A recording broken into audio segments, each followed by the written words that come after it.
All right, hi everybody. So this is my Euclidean sequencer. So basically what a Euclidean sequencer does is it plays back Euclidean rhythms. So what is a Euclidean rhythm? So in the early 2000s, there's this physicist who was working on a particle accelerator. And one of the problems that he ran into is he had to evenly space a certain number of events over a certain number of slots. So for instance, if he had to space 5 events over 13 slots, he had to figure out how to do that in an even way. So we came up with this algorithm to do that, and that's what we're looking at here. And it was based off of the Euclidean algorithm that Euclid came up with thousands and thousands of years ago to find the greatest common divisor between two numbers. So he comes up with this algorithm to basically evenly space a certain number of ones over a certain number of slots. So you end up with this sequence of ones and zeros. A couple of years after he publishes this paper, this grad student named Godfrey Toussaint at McGill realized we could use this in music if we represent the number of slots as the length of a measure and each one as a beat or a hit in that measure. So in order to create this Euclidean sequencer, we play back these Euclidean rhythms. So the first step is to get this physicist's algorithm working. So at the top of the screen here, we can see that I have a number of events or hits, a number of total steps or slots for the hits to be evenly distributed among, and a rotation number, which we'll get back to in a moment.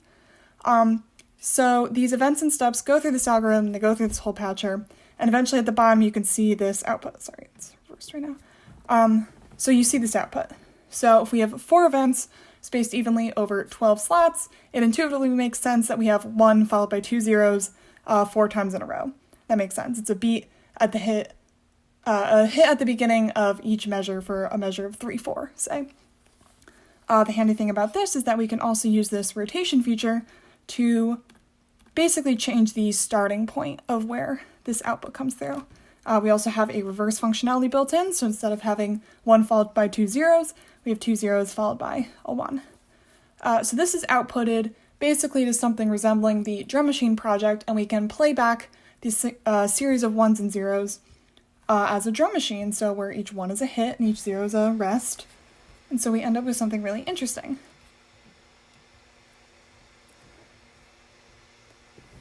Okay, so looking at the patcher, what we have here is 4 tracks represented by 4 circles on the left. So for instance, if we start the innermost track, and if we say, have the same sequence that we see earlier, we end up with that same pattern of 1 0 0 1 0 0, where every 1 is this lit up toggle button, and every 0 is a not lit up toggle button. So the 1s are beats, and the dark toggle buttons are rests.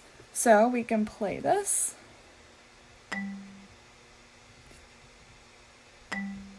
We up our tempo a little bit. We can also change the note we are playing.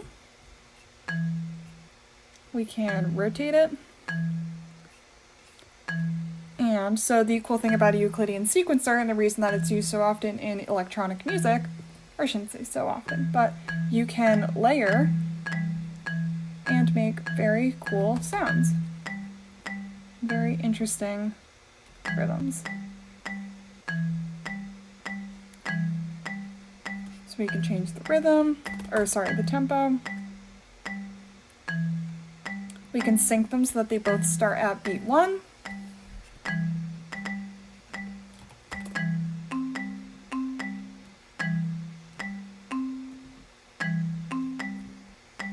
Each one has its own volume control at the bottom, and each one is controlled by the same tempo at the same time.